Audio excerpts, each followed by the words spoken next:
আসসালামু আলাইকুম এভরিওয়ান। মায়ের বদন গল্পের শেষ পার্ট। তো চলো বেশি কথা না কইয়া গল্প শুরু করা যাক। চিন্তার সাথে বিকেলে কথা হলো, তার কাছ থেকে জানতে পারলাম অবনীর এক ডাক্তার ছেলের সাথে বিয়ে। তখন পর্যন্ত জানতাম না আমি এই ছেলেটা কে, কার সাথে অবনীর বিয়ে। রাতে যখন রাশেদ ফোন করে তার বিয়ের কথা জানালো, তখন আর বুঝতে বাকি রইল না অবনীর সাথেই রাশেদের বিয়ে ঠিক হয়েছে। বিয়েটা হুট করেই ঠিক হয়ে গেছে, তাই আমাকে জানাতে দেরি করেছে।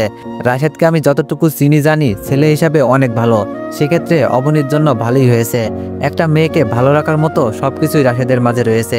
2 দিন পর আমি সিনথিয়াকে নিয়ে অবনীর বিয়েতে গেলাম। সিনথিয়া যেভাবে বলেছিল বিয়েতে খুব বেশি মানুষ দাওয়াত দেওয়া হবে না, আসলে বিষয়টা তেমন না। আমরা ছাড়াও অনেক মানুষ এসেছে। কেন জানি মনে হতে লাগলো সিনথিয়ার বাবা মাও হয়তো বিয়েতে এসেছে। আজকে আর আমাদের রেহাই নেই, তবে তারা আসেনি। আসলে আমার জন্যই ভালো হতো, তবে আমার ভালোটা কেন জানি হয় না। অবনীর বউ সাজে খুব ভালো লাগছে না আমার কাছে, তবে খারাপও লাগছে না। সব মেয়েকে বউ হিসাবে ভালো লাগে না, কিন্তু এই মেয়েটাকে লাগার কথা ছিল, তবে লাগছে না। এমনিতেই যতটা সুন্দর লাগে আজকে বউ সাজার পর ততটা সুন্দর লাগছে না। সিনথিয়ার ক্ষেত্রে বিষয়টা তেমন না। সিনথিয়াকে যেদিন প্রথম বউ সাজে দেখেছিলাম সেই দিনই বুঝেছিলাম এটাই এই মেয়ের সর্বোচ্চ ভালো লাগার মতো রূপ। এর থেকে ভালো লাগার মতো রূপ তার আর হতে পারে না। সিনথিয়াকে বউ সাজলে যতটা সুন্দর লাগে অবনীকে ততটা লাগছে না, তবে সুন্দর লাগছে। কোনো রকম ঝামেলা ছাড়াই বিয়েটা হয়ে গেল, আমাদেরকেও কোনো সমস্যায় পড়তে হলো না। বিয়ে শেষ হতে হতে অনেক রাত হয়ে গেল। বাসর ঘর সাজালাম আমি আর সিনথিয়া 2 জন মিলে। সিনথিয়া খুব সুন্দর করে বাসর ঘর সাজিয়েছে, এতটা সুন্দর করে হয়তো তার নিজের বাসর ঘর কেউ সাজায়নি। সবসময় দেখে এসেছি বাসরটা সাধারণত ছেলেদের বাড়িতেই হয়। মেয়ের বাড়ি থেকে মেয়েকে নিয়ে যাবে, তারপর ছেলের বাড়িতে বাসর সাজানো হবে। কিন্তু এখানে ব্যাপারটা ভিন্ন। রাশেদের তেমন আপন বলতে কেউ না থাকায় বাসরটা অবনীদের বাসাতেই করাতে হচ্ছে, যেমনটা আমাদের করতে হয়েছিল। যদিও আমার ওটাতে বাসর বলা চলে না, কেননা বাসর রাতে যা যা করে মানুষ তার কিছুই আমরা করিনি। রাত প্রায় 12টা পার হয়ে গিয়েছে। অবনী আর রাশেদকে বাসর ঘরে ঢুকিয়ে দিয়ে আসার পর অবনীর বাবা আমাদেরকে থাকার ব্যবস্থা করলেন ছোট্ট একটা রুমে, কারণ তিনিও জেনে গিয়েছেন আমরা স্বামী স্ত্রী। তবে এটা জানেন না যে আমরা শুধু নামে স্বামী স্ত্রী, কোনো কাজের না। চিন্তার সাথে বিয়ের পর এই প্রথম এক বিছানায় ঘুমাতে হচ্ছে আমাদেরকে। বাসর রাতে পালিয়ে আসার পর সবসময় আলাদা বিছানাতেই আমরা ঘুমাইছি, কিন্তু আর সেই সুযোগ নেই। রুমটাও খুব ছোট, নিচে ঘুমানোর মতো তেমন কোনো জায়গা নেই। আমি খুব ক্লান্ত ছিলাম, তাই বিছানা দেখার সাথে সাথে নিজের গায়ে এলিয়ে দিই। ঠিক তখনই সিনথিয়া এসে বলল, আমরা এখানে একসাথে ঘুমাবো। আমি শুয়ে থাকা অবস্থাতেই বললাম, তাছাড়া আর তো কোনো উপায় নেই। তখন সিনথিয়া কপাল কুঁচকে বিছানার দিকে আগাতে আগাতে বলল, উপায় থাকবে না কেন, নিচে তো একটু জায়গা আছে, ওখানে ঘুমান আপনি, আমি উপরে ঘুমাই। সিনথিয়ার এমন কথা শুনে একটু অবাক হলাম না, কারণ এই মেয়ে এমনই, সবসময় নিজের বুঝ বুঝে, খুব স্বার্থপর একটা মেয়ে। আমি তখন বিছানা থেকে উঠে বসে পড়লাম আর বললাম, আমি কেন নিচে ঘুমাবো, শুধু শুধু কেন মশার কামড় খাবো? এমন তো না যে নিচে ঘুমালে আমার অনেক লাভ, কিংবা না ঘুমালে অনেক বড় ক্ষতি হয়ে যাবে। তখন সিনথিয়া মন খারাপ করে বলল, আমি একটা মেয়ে, আর একটা মেয়েকে সেফ রাখার দায়িত্ব আপনার। পুরুষরা চাইলে সবকিছু করতে পারে যা মেয়েরা পারে না, আর নিচে ঘুমালে ঘুম আসবে না। প্লিজ আপনি নিচে ঘুমান আমার জন্য হলেও। আমি কোনো ভাবান্তর না করেই চিন্তার দিকে তাকিয়ে বললাম, মেয়েরা সব কাজই পারে, দেখেন না সমান অধিকার দাবি করে, তাই ছেলেরা যে কাজ পারবে ওইটা তো মেয়েদেরকেও পারতে হবে। আর আমি কেন আপনার কথায় নিচে ঘুমাবো?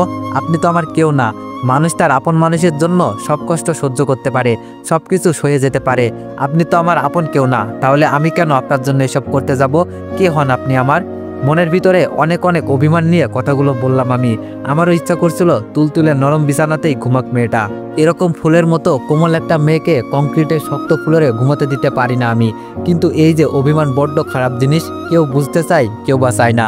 চিন্তাও আমার অভিমান ভরা কথাগুলো বুঝতে পারলো কিনা বুঝতে পারলাম না, তবে সেও অনেকটা মন খারাপ করে অভিমানে কণ্ঠে আমাকে বলল, আমি আপনার বউ হই, আর নিজের বউয়ের জন্য এটা করা আপনার কর্তব্য।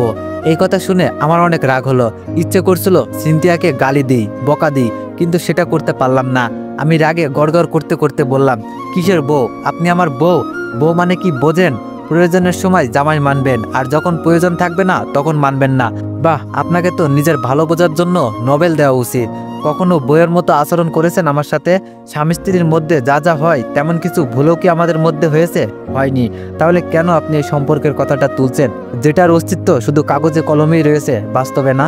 কয়দিন পরে তো ঠিকই ওই হাসানের কাছে চলে যাবেন। উনি হবে আপনার স্বামী, আপনার কলিজা, আপনার আত্মার আত্মা। আর আমি হব পর। আমি তো শুধু আপনার প্রয়োজনের স্বামী, ভালোবাসার স্বামী তো হবে অন্য কেউ। আমাকে আপনি এসব বলবেন না, কখনো না। কথাগুলো বলতে বলতে কখন যে চোখের এক কোণে জল চলে আসলো বুঝতেই পারলাম না। তবে সিনথিয়া আমার চোখের জলটা দেখতে পারলো না, আমি তাকে দেখাতেও চাই না। যে ভালোবাসার সে এমনিতেই বাসবে, কোনো কিছু দেখে নয়। চোখের জল দেখে আজকাল আর কেউ ভালোবাসে না, ভালোবাসে মুখের হাসি দেখে। আর সত্য তো এটা, আমি হাসতে পারি না। সিনথিয়া আমার কথাগুলো শুনে প্রচণ্ড কষ্ট পেয়েছে, সেটা আমি বুঝলাম, কিন্তু আমার কিছু করার নেই। কারণ এমন কষ্ট আমি অনেক দিন থেকেই পেয়ে আসছি। যেই মানুষগুলোকে কখনো কাঁদাতে চাইনি, দুঃখ দিতে চাইনি, সেই মানুষগুলোই আমাকে তিলে তিলে কষ্টের আগুনে পুড়িয়েছে। আমিও পোড়াতে জানি, আমিও কষ্ট দিতে জানি। সিনথিয়া আমাকে অনেক কষ্ট দিয়েছে, অথচ চাইলে সে একটু ভালোবাসাও দিতে পারতো, কিন্তু দেয়নি। সে তার প্রেমিকার বিশ্বাস অর্জন করা নিয়ে ব্যস্ত। আমিও আগের থেকে নিজেকে বদলে নিয়েছি। যখন দেখেছি আমার এমন সরাসরি ভালোবাসার বিপরীতে সিনথিয়ার কোনো পরিবর্তন হয়নি, আমি আর কারোর জন্য মায়া কান্না কাঁদতে চাই না, কারোর জন্য বাঁচতে চাই না। যদি বাঁচতে হয় নিজের জন্য বাঁচবো। এই পৃথিবীর মানুষগুলো বড়ই স্বার্থপর, তারা ভালোবাসার মানুষগুলোকে বুঝতে চায় না। আমার কথাগুলো শুনে সিনথিয়া একটা বালিশ নিয়ে নিচে ঘুমিয়ে যায়। আমিও তাকে না বলি না, আমার মন খারাপের মাত্রাটা আরও বাড়তে। আমিও দেখতে চাই মাত্রাটা আর কত তীব্রতর হতে পারে। ভেবেছিলাম সিনথিয়াকে সব বলবো হাসান ছেলে হিসাবে ভালো না, তার চরিত্রের সমস্যা আছে, কিন্তু এখন আর বলবো না। ভালোবাসার মানুষকে অনেক বেশি ভালোবাসার পরেও যখন তার কাছ থেকে অবহেলা ছাড়া আর কিছু পাওয়া যায় না, তখন আগের মতো সেই স্বার্থহীন ভালোবাসাটা আর থাকে না। আমার ক্ষেত্রেও তেমনই হয়েছে। জ্বর হওয়াতে সে আমার সেবা যত্ন করেছিল তার প্রয়োজনেই, কারণ তখনও আমাকে তার দরকার ছিল। অথচ আমি ভেবেছিলাম ভালোবেসে সে এইসব করছে, কিন্তু না, সে আমাকে ভিতর থেকে কখনো ভালোবাসতে পারিনি। তার ভিতরটা অন্য কাউকে চাই, আমাকে চাই না। সকালে ঘুম থেকে উঠেই দেখি সিনথিয়া নেই। বুঝলাম রাতে সে ঘুমাতে পারিনি। বাইরে গিয়ে দেখলাম বারান্দায় একটা চেয়ারে বসে আছে। কাছে যেতেই তার দিকে তাকিয়ে বুঝলাম কাল রাতে অনেক কষ্ট সহ্য করেছে। মশার কামড়ে ফর্সা গাল দুটো লাল হয়ে ফুলে গিয়েছে। আমি তার কাছে গেলেও সে আমার সাথে কোনো কথা বলল না। 2 দিন পর আমরা বিয়ে বাড়ি থেকে চলে আসলাম। সিনথিয়ার সাথে সম্পর্কটা আবার আগের মতো হতে লাগলো। পাশাপাশি রুমে থাকলেও খুব একটা কথা হয় না। আমি বুঝতে পারি ওই দিন রাতে সে অনেক রাগ করেছে, অনেক অভিমান করেছে আমার উপর। সেই অভিমানটা হয়তো তাকে আমার থেকে দূরে সরে যেতে সাহায্য করছে, কারণ অভিমানও মানুষকে দূরে ঠেলে দিতে পারে, পর করতে পারে। আমারও ইচ্ছে নেই তার অভিমানটা ভাঙানোর, কারণ অভিমান ভাঙানোর জন্য একটা অধিকার থাকা দরকার। সেই অধিকারটা সে আমাকে কখনো দেয়ই নাই। 1 মাস পরের কথা, সিনথিয়া একদিন আমার রুমে এসে আমাকে বলল, কাল আমি চলে যাচ্ছি, হাসান আমার জন্য অপেক্ষা করবে বলেছে। আমি সব সময়ের জন্য তার কাছে চলে যাচ্ছি। আপনার সাথে অনেক দিন ছিলাম আমি, আপনি আমার কাছে, আপনার অনেক পাওনা আছে।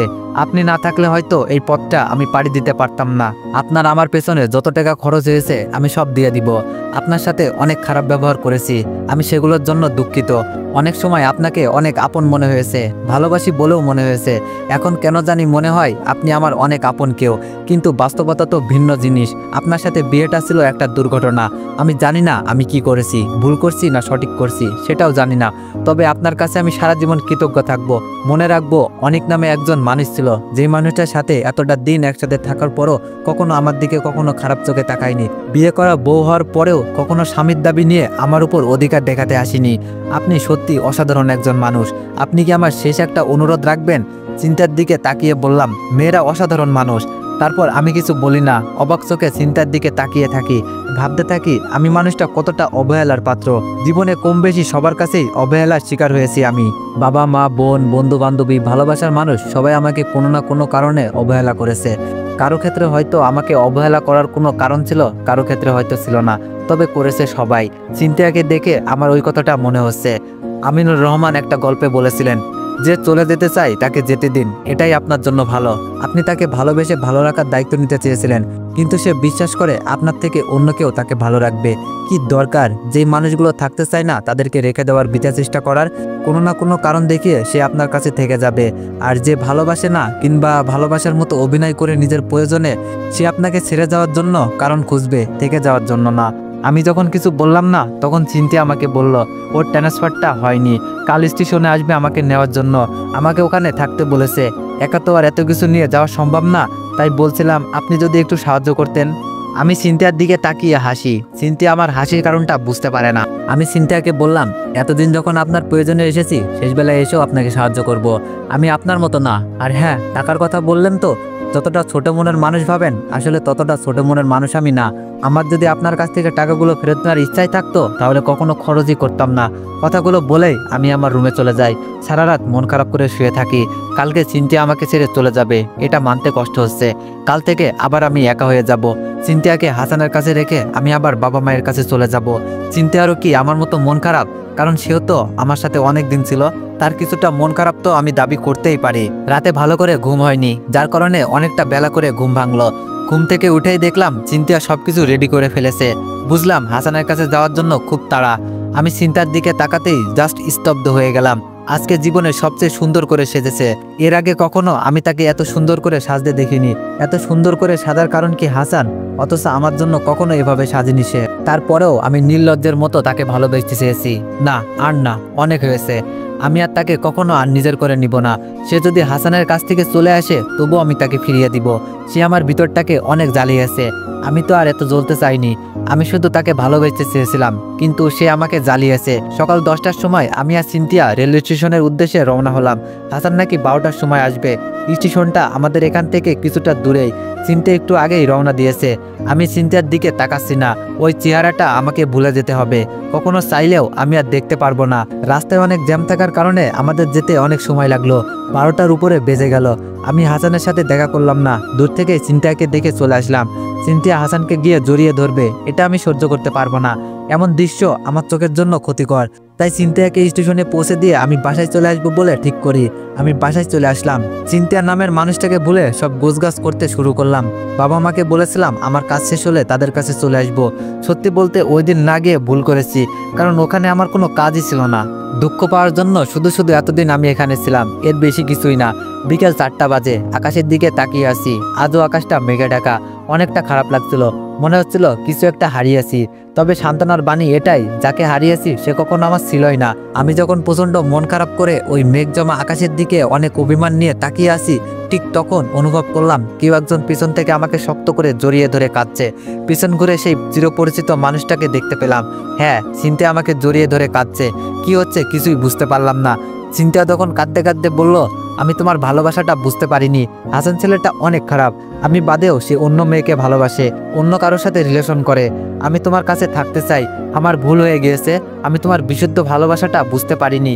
তুমি একটাবার আমাকে বুঝাতে পারতে, আমাকে জোর করতে পারতে। যাকে ভালোবাসো তাকে চিরতরে আপন করে পাওয়ার জন্য একটু জোর করতে পারো না? আমি আর তোমাকে হারাতে চাই না, ভুল বুঝতে চাই না, কষ্ট দিতে চাই না। যতদিন বাঁচবো শুধু তোমার জন্য, তোমার জন্য, তোমার ভালোবাসার মানুষ হয়ে বাঁচবো। এতটা ভালোবাসবো যার বেশি আর ভালোবাসা যায় না। বলো, আমাকে ক্ষমা করেছো? চিন্তার কান্নাটা সত্য, তার চোখের পানি বিশুদ্ধ। আমার খুব ইচ্ছে করছিল নিজ হাতে তার চোখের পানির মুছে দিয়ে তার কপালে একটা চুমু খাই, তাকে বলে দিই আমি এই দিনটার জন্যই অপেক্ষা করেছিলাম। কিন্তু আমি তেমন করলাম না। যেই মানুষটা আমাকে জ্বালিয়েছে আমিও তাকে জ্বালাতে চাই। আমি তাকে দেখাতে চাই আমিও তাকে ছাড়া বাঁচতে পারবো। হয়তো ভালো থাকতে পারবো না, তবে বাঁচতে পারবো। আমি চিন্তাকে আমার কাছ থেকে ধাক্কা দিয়ে দূরে সরিয়ে দিই আর বলি, ক্ষমা কি এতই সহজ? আমার তো তোমার ভালোবাসার এখন আর দরকার নেই। তুমি তোমার বয়ফ্রেন্ডকে অন্য একটা মেয়ের সাথে দেখেছো, আর তখন তোমার মনে হয়েছে তুমি তার কাছে যাবে না। বাহ, স্বার্থপর মেয়ে, বাহ। তা কি দেখলে তুমি? মেয়েটা কি দাবি করেছে? মেয়েটার বাচ্চা পেটে নাকি ধোকা দিয়েছে তোমার গুণধর বয়ফ্রেন্ড? চিন্তিয়া তখন বলল, হাসান মেয়েটাকে টাকা দিচ্ছিল সবকিছু ভুলে যাওয়ার জন্য, যাতে করে সে তার জীবন থেকে সরে যায়। সে এটাও বলেছিল আমার সাথে বিয়ে হলে টাকা পয়সার কোনো অভাব থাকবে না, দরকার হলে সে তাকে আরও টাকা পয়সা দেবে, তবুও যেন তার জীবন থেকে সরে যায়। আমার ভাগ্যটা ভালো, আমি সব শুনে ফেলি। তখনই আমি ওখান থেকে চলে আসি। আমি তখন চিন্তার দিকে তাকিয়ে বললাম, দেখো, তুমি এখানে নিজেকে সেলফিশ হিসেবে প্রমাণ করেছো। তোমার বয়ফ্রেন্ডের খারাপ সময়ে তার পাশে থাকা উচিত ছিল, কিন্তু তুমি থাকো নাই, আমার সাথে থাকতে চাইছো। হাসানের খারাপ রূপটা তোমার সামনে প্রকাশ পেয়েছে বলে, না হলে তো আমার কাছে আসতে না। এটাকে ভালোবাসা বলে না, এটাকে নিজের ভালো বলে। তুমি সবসময় নিজের ভালো থাকাটাকেই বড় করে দেখছো। অন্যের ভালো থাকাটা গুরুত্ব তোমার কাছে কখনোই ছিল না। আমাকে ক্ষমা করো, আমি তোমার সাথে থাকতে পারবো না। আমি জানি এটা মেনে নিতে আমার অনেক কষ্ট হবে, তবুও আমি মেনে নিব। আমার মুখ থেকে সরাসরি এমন একটা শব্দ শুনে চিন্তিয়া হাউমাউ করে কাঁদতে থাকে। আমার খুব কাছে এসে আমার দুই গালে দুই হাত রেখে বলতে থাকে, না, তুমি এমন করতে পারো না। আমার একটা ভুলের জন্য তুমি আমাকে এত বড় শাস্তি দিতে পারো না। বলো তুমি কি চাও, আমি তাই করব, তবুও তোমাকে আমার চাই। তুমি আমার স্বামী, যাকে ভালোবাসো তার একটা ভুল তুমি ক্ষমা করতে পারবে না? আমি তোমার জন্য সবকিছু করতে রাজি আছি।